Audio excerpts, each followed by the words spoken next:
Hey, everybody, welcome to another edition of the Rising Tide Leadership Podcast, Identity and Influence. My name is Mo, and as always, I'm here with my good buddy, Dr. Lim Usita. Dr. Lim, what up? Yes, sir. Always great to see you. Always great to have these conversations. Looking forward again to another great conversation about leadership, how we can be better at it. Everybody knows what customer service means. It's being polite, solving problems, making customers happy. Dr. Lim, why don't you tell us what was the inspiration behind this leadership lesson and what do we need to know about it?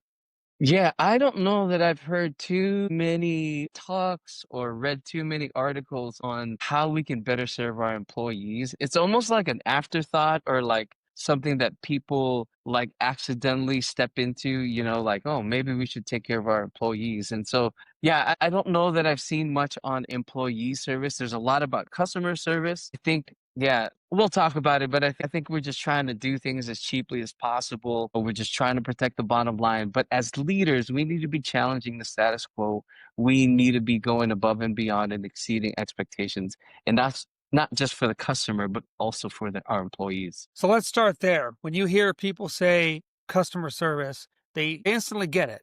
But Yeah, employee service, that's not as common. So yeah. how do you define employee service in the leadership context? Yeah, they don't get it. And that's, I think, like I said, why I wrote about it. It's definitely not common, but it's just as important as customer service. Because if you think about it, who's going to serve the customer? The employees. And so, however your employees are feeling, it's going to translate to the customers. And if they're doing well, it's going to translate to the customer. The customer will feel well and they'll feel like they got good customer service. And so, I think like I don't think it's a subset of customer service. I think it's just as important as customer service. Yeah, and I think we need to take care of our employees so that they can provide good service. Why do you think leaders tend to overlook employee service, even though they know that employees obviously are the ones that are delivering the customer experience? Yeah, like I was saying earlier, that I think they're trying to protect the bottom line. They're trying to do things as cheaply as possible. And I get that as a leader, you need to be looking at that and thinking about that. And I guess in certain industries where there are customers and customer service is a thing,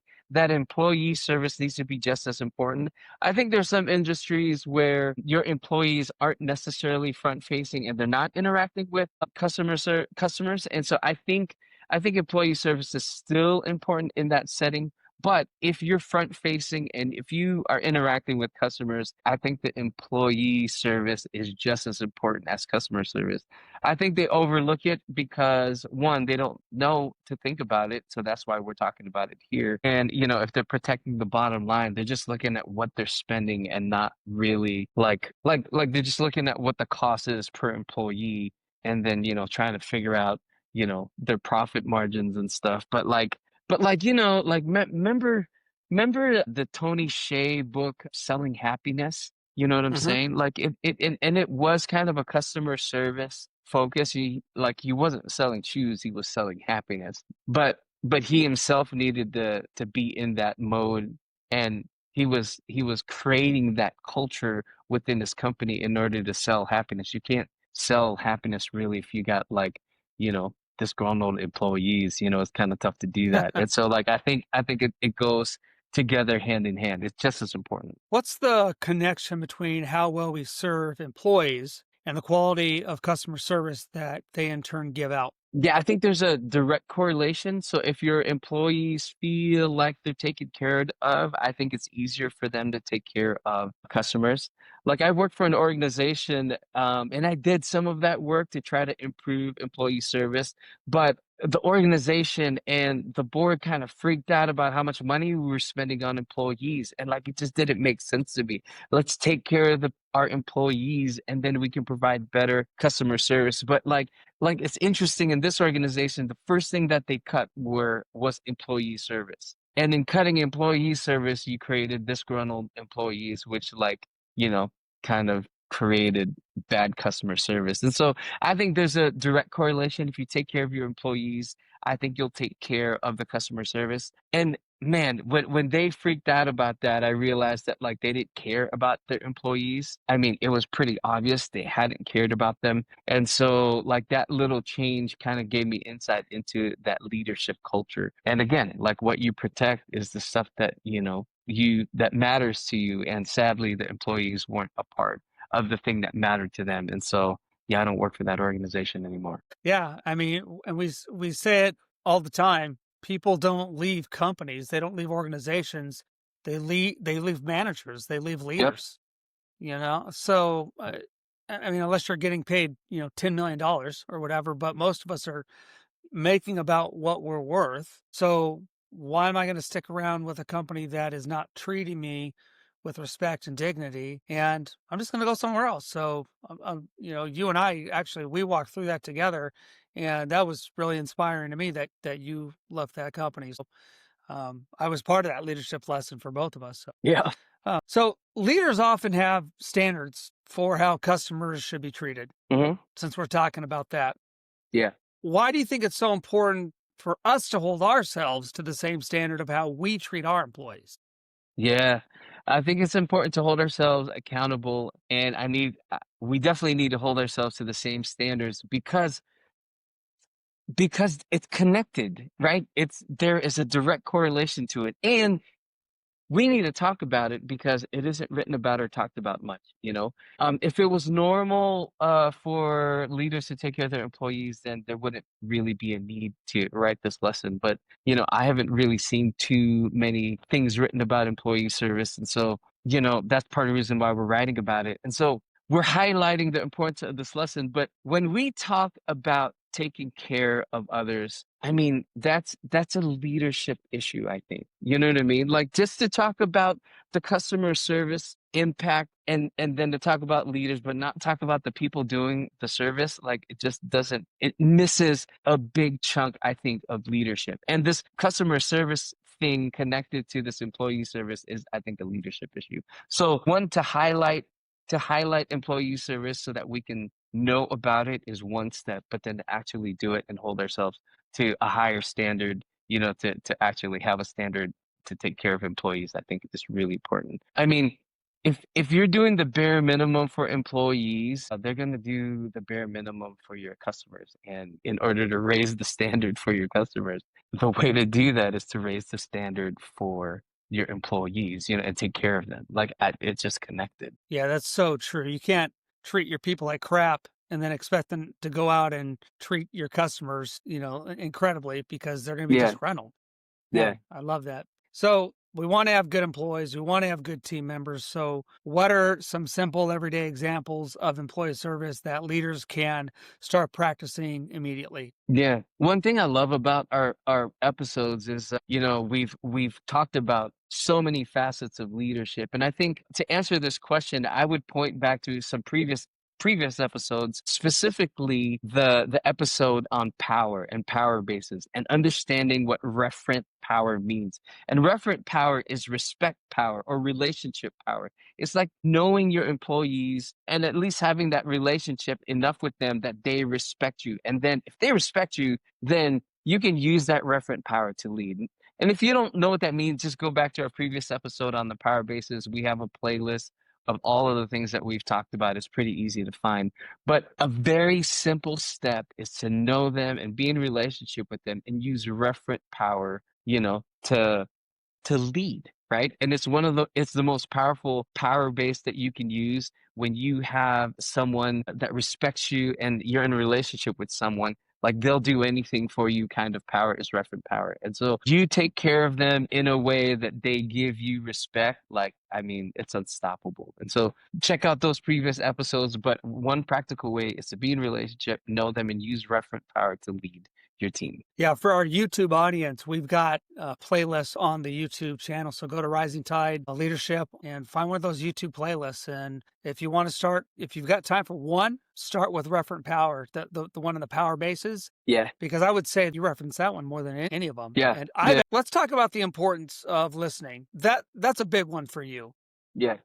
You really talk about listening to your people. How does listening to employees or team members, the people that look to you, how does that tie into the idea of serving them well? Man, it serves them well if they're able to communicate to you, and then that as a leader, we listen. Yes, listening is important, but I think the key to listening is there an avenue or a medium for employees to speak to leaders, right? So if if we're listening to employees, well, so we're talking about listening to employees, but if there isn't an avenue or medium for them to talk to you, then there's no way to listen, first of all.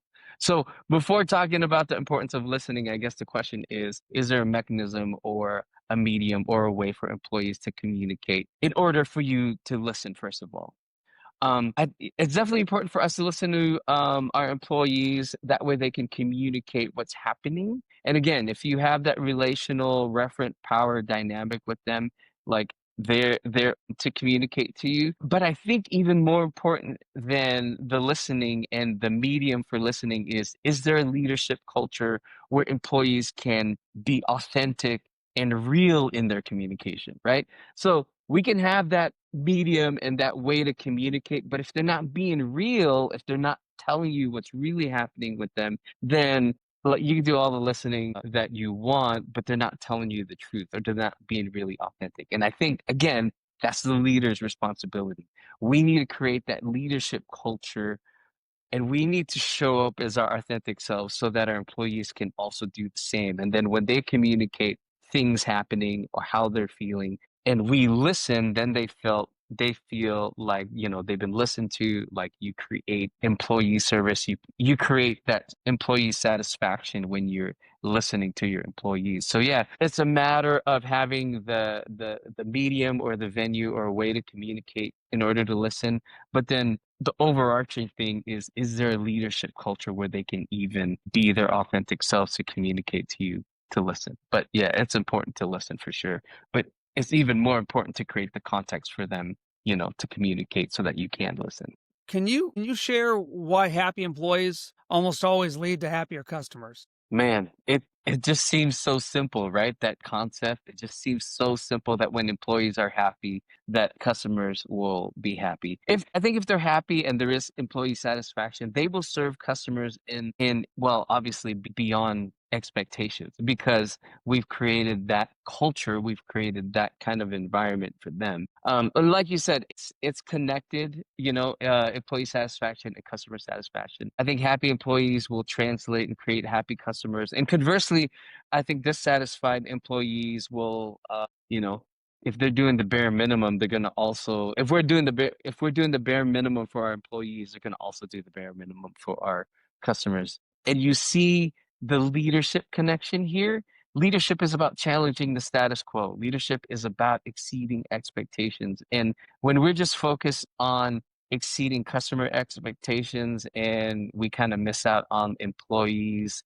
satisfaction, then I mean, you're going to pay for it on the customer service side because you're not taking care of your employees. But yeah, they're definitely connected. We have to exceed the expectations of the employees. And I think that's a leadership thing. I think that's challenging status quo. And as leaders, that's our job and that's what we do. And I think it translates into customer satisfaction. Yeah, and every employee is different. Some Right. people want more guidance, some want more Yeah. freedom. So, how can leaders adapt their employee service to fit the unique needs of the different people on their team? So I think at the foundation of this question is that Jim Collins principle about getting the right people on the bus and then getting them in the right seats. Like you said, there's all different kinds of people with different personalities, different needs. But if you got the right people on the bus and they're in the right seats, then you've done most of the work of putting unique needs and personalities in the right situation. They will act out of their strengths and they'll act out of their passions and they'll act out of their potential. So I would say that the guidance and the main idea here is to get the right people on the bus and then to get them in the right seats. Then you've done the work of putting unique needs into the right situation. And so they'll be acting out of their strengths, they'll be acting out of their passions and their potential. And so when you ask, like, how do you adapt their employee service to fit their unique needs? If you get them in the right place and you get them in the right seat on the bus, then you've already done most of that work because you've aligned their passions and unique needs to the right situation. So for those of you that don't know that Jim Collins book Good to Great, like it's one of his principles of getting the right people on the bus and then getting them in the right seat. And I love that he mentions that because it's a two-step process, right? Get the right people in and then figure out where they fit best. And then when you figure out where they fit best, you've kind of answered this question. You've figured out their unique needs, their passions, and their potential, and then they're working out of that, so. So employee service isn't just about the professional side. It's obviously touching on the personal well-being of each person, and we should care about people and who they are outside of work. Why should leaders care about things like work-life balance, mental health? Man, I think as leaders, we should care about work-life balance and mental health because it's just the right thing to do. I think we should care about the personal well-being of our employees, paying them a fair wage, rewarding them accordingly so that they could be the best at what they do when they're serving our customers. And then again, having that personal connection beyond that professional connection gives you more referent power, right? It allows you to lead your team and your organization at the highest level because the people that you're leading know that you care about them. And then that again translates into just, increased customer service and customer satisfaction. So yeah, we got to take care of our people, man. That's who we're Yeah. leading. Yeah. I mean, people are the most important thing that you have, right? It's not your product. Hmm. All that stuff, it goes by the processes, all that stuff can be changed. Hmm. But to get good people, I mean, that's gold. So here's my last question. If a leader is struggling with high turnover, disengagement, people that maybe haven't even left the team, but they just don't want to be there, Yeah. how might they focus on employee service today to be a part of the solution? Man, if a leader is struggling with high turnover and disengagement, focusing on employee service can be part of the solution, but only after you've done the work in the leader, right? That's a John Maxwell principle, man. Like he comes into the organization and he's like, this is where you're at for a reason, and the leaders that got you here, they're the guys that, we need to figure out. And in his book, he talks about like getting rid of them, because they've got the organization to this state. I think it all rises and falls on leadership. So if the leader is struggling with high turnover and engagement, then it's clear that this leader doesn't have referent power, like we've been talking about. But there's something missing in the leader. There's a disconnect. Maybe he doesn't know that he needs to care about employee service. Maybe he just can't do it. So I think the first thing you need to do is work with the leader so that we can figure out what the cause is for the high turnover and disengagement. It's definitely a reflection of the leader, and I think the leader needs to change first. Or maybe we need to change the leader, like I was saying. Yeah, so I think employee service is a solution, but not before we take a look at making the leader better or getting rid of that leader. So I think that's how I would answer that question. No amount of employee service is going to fix a bad leader. You know what I'm saying? Like you're going to continue to have that high turnover and disengagement no matter like how great the employee service is. Like at the end of the day, the foundation for that leadership culture is just bad leadership. And so we need to fix that first. Yeah, I tell leaders all the time, look, if you're not good, you got to get good. And how do you get good? You got to get good. So get out there. Let your people take care of the customers. You need to take care of your people. So Dr. Lem. Exactly. Man, you're firing me up. I'm about to go out there and take care of my people. I'm doing a horrible job. Every time I do that, I'm like, dude, I got to get better at this stuff. So for the audience, like, subscribe, share, sign up for the newsletter. We'll see you next time. Thanks a lot, Doc. Thanks.